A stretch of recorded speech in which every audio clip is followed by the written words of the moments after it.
A Deus seja a honra, a Deus seja a glória, a Deus seja o louvor. Dava para pagar o ingresso hoje, né? Para assistir esse espetáculo de adoração que nós estamos participando aqui esta noite. Deus seja louvado, Deus seja exaltado.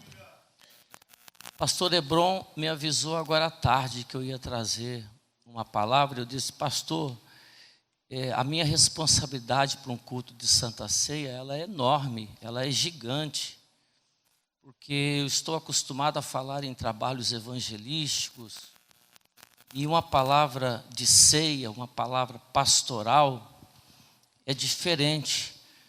Mas ele insistiu, irmãos, e eu estou aqui com as minhas pernas tremendo.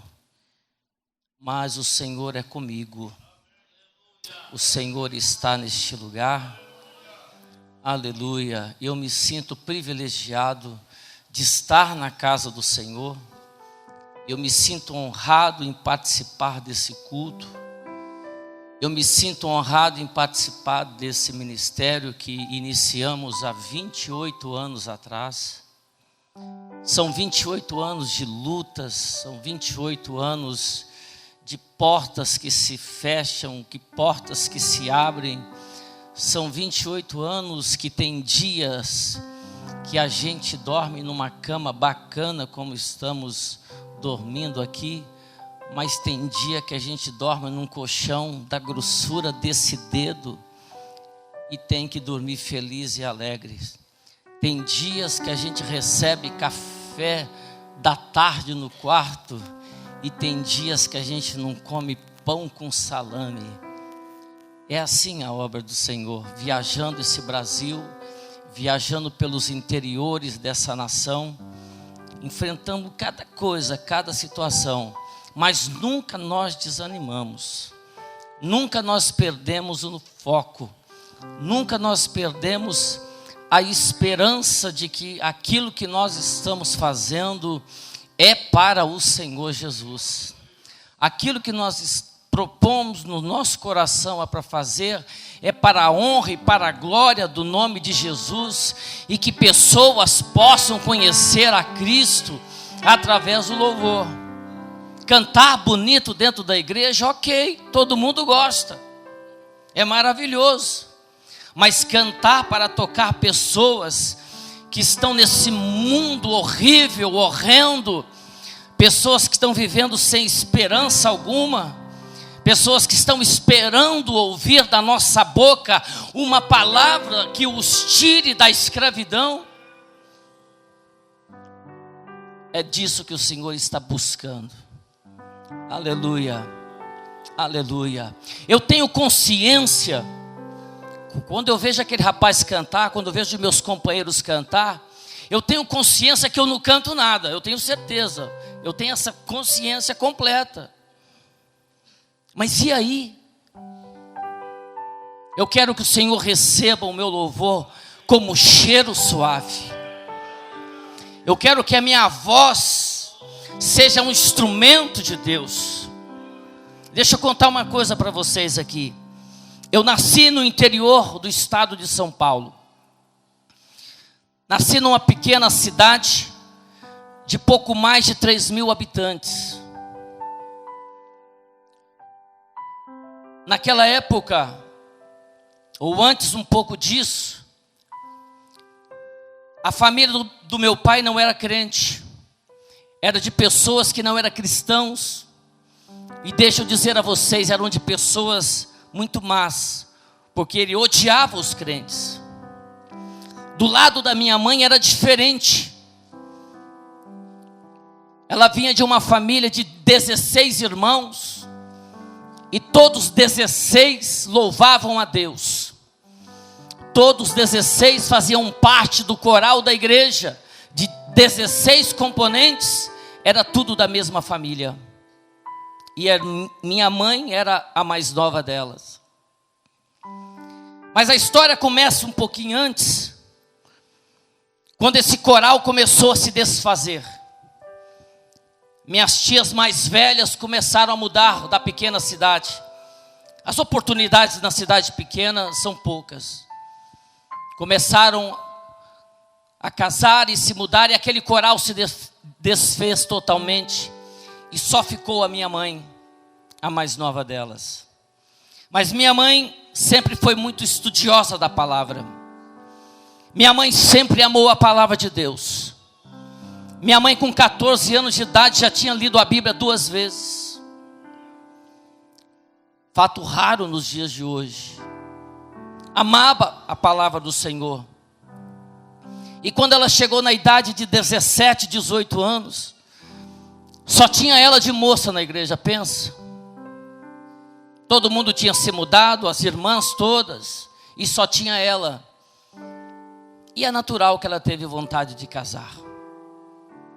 Foi aí nessa época que ela conheceu meu pai, que eu disse que não era crente, que eu disse que odiava crente, que não gostava de crente de maneira alguma.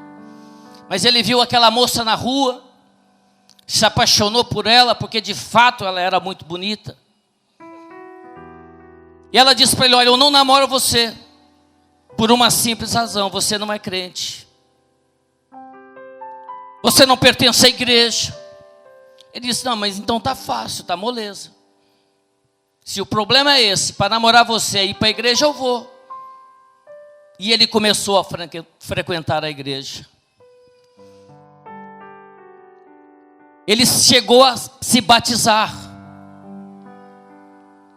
Quando ele batizou, ela disse: então pronto, está preparado, está pronto, nós vamos noivar e nós vamos casar.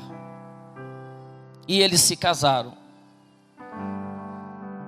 No dia que eles se casaram, no dia que ele obteve o êxito que ele teve, no mesmo dia, na lua de mel, ele disse para ela assim: olha, eu enganei você. Eu não gosto de crente, não suporto ficar na igreja. E a partir de hoje, você nunca mais vai entrar num templo. A partir de hoje, você nunca mais vai ler a Bíblia em casa. A partir de hoje, você nunca mais vai cantar. Você está proibida. E ele de fato levou ela para um lugar distante, para um sítio que ficava a 7 quilômetros da cidade. Foi morar junto da família dele, de pessoas alcoólatras,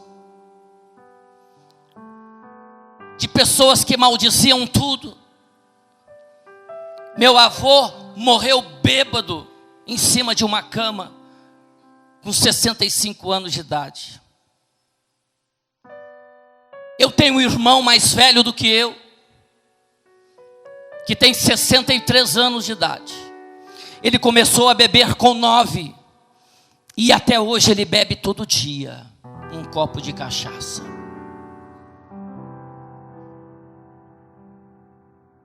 Imagina o drama daquela menina, retirada de um convívio cristão e agora colocada num lugar deste.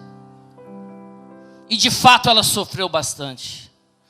Até hoje, quando eu faço uma visita a ela, ela me conta coisas novas que eu não sabia, e eu choro diante da maldade, diante da crueldade que era praticada contra ela dentro daquela casa.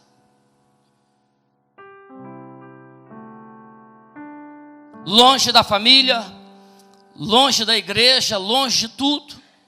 E somente quando meu pai saía de perto, ela entrava no quarto, pegava o seu radinho de pilha, colocava na rádio Marumbi e ouvia os programas.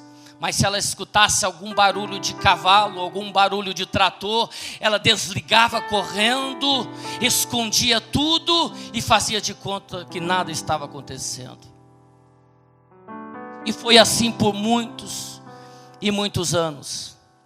Esse irmão mais velho que eu, que contei a vocês, passou por tudo isso e nunca se recuperou.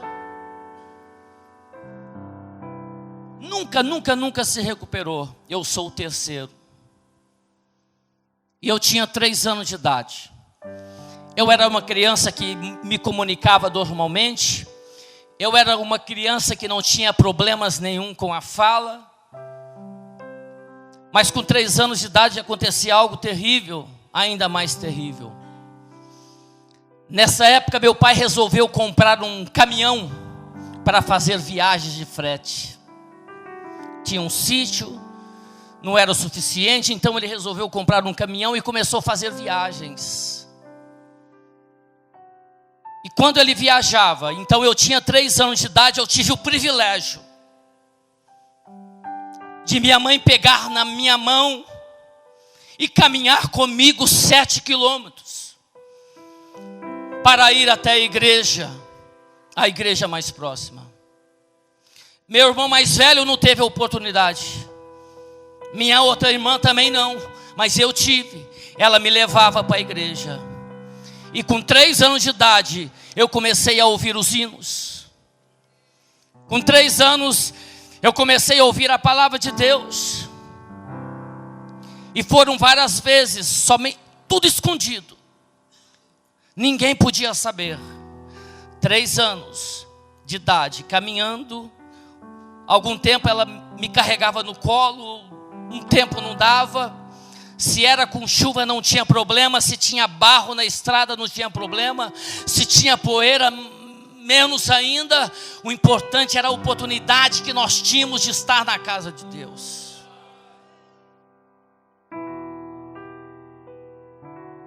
Eu aprendi a amar Jesus com 3 anos de idade. Eu aprendi a amar o Senhor com essa idade. Mas um certo dia, meu pai, que estava viajando longe, tinha programado a sua volta para outra semana. Ele chegou mais cedo, ele retornou mais cedo, ele fez uma surpresa desagradável. Ele chegou mais cedo em casa num domingo e José Carlos e sua mãe não estavam na igreja. Meu pai tinha um caminhão novo, me lembro dele. Ele tinha todas as condições possíveis de pegar o caminhão, ele tinha trator, tinha carroça, de ir até a cidade nos buscar. Mas não. Ele pegou um reio de animal na mão e foi nos esperar lá na porteira que separava a estrada até a nossa sede. Tarde da noite vínhamos nós da igreja. Eu não entendia muita coisa, né? Mas eu sabia o que era um reio de animal. Quando a minha mãe avistou de longe, ela já começou a orar. Ela já começou a clamar pelo Senhor, clamar por misericórdia, porque ela sabia o que nos esperava. Quando nos encontramos naquela porteira, não foi com um abraço, não foi com um abraço de saudade, mas nós apanhamos. Nós apanhamos e apanhamos bastante. Eu não sei se você já apanhou de reio de animal, eu espero que não. Mas as marcas ficam na alma. As marcas ficam na alma, além do corpo. Os 400 metros que separava a nossa casa da porteira, nós descemos apanhando. Ele batia nela, sobrava para mim. Chegou dentro de casa, nós apanhamos mais ainda, porque o nosso pecado foi a desobediência de ter ido à igreja.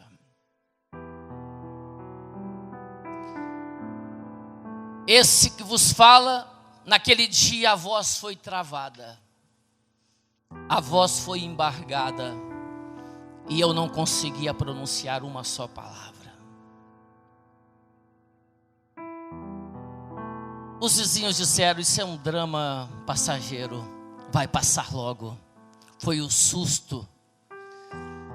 Mas passou um dia, passou uma semana, passaram-se meses, e a minha voz não voltava. eu estava mudo, eu estava condenado. Ou seria um mudo, ou um alcoólatra, ou seria as duas coisas. Era isso que o diabo tinha planejado para a minha vida. Um certo dia, minha mãe não suportando mais tanta dor, tanta humilhação. E às vezes uma mãe sofre por sentimentos dela e ela suporta. Mas uma mãe não suporta ver um filho sofrer tanto. Uma mãe não suporta a injustiça em cima de um filho. Meu pai estava em casa e aquilo era proibido, mas ela me pegou no colo e entrou para dentro do quarto. E ela começou a clamar ao Senhor em voz alta: Jesus, tem misericórdia de nós. Jesus, tem misericórdia da nossa vida. Jesus, tem misericórdia da nossa casa. Tem misericórdia, Senhor. Eu posso passar por todo esse sofrimento, mas eu não quero que o meu filho passe por esse sofrimento. Eu te peço, Senhor, que a voz dele seja ouvida em muitos lugares desse planeta um dia. Não importa o que vai acontecer comigo, mas tira meu filho desse lugar, devolva a voz a ele, Senhor. Você sabe por que eu canto? Você sabe por que eu estou aqui? Você sabe por que eu amo a obra do Senhor? Você sabe por que eu fico 10, 15, 20 dias longe de casa, evangelizando, dizendo que Jesus é bom?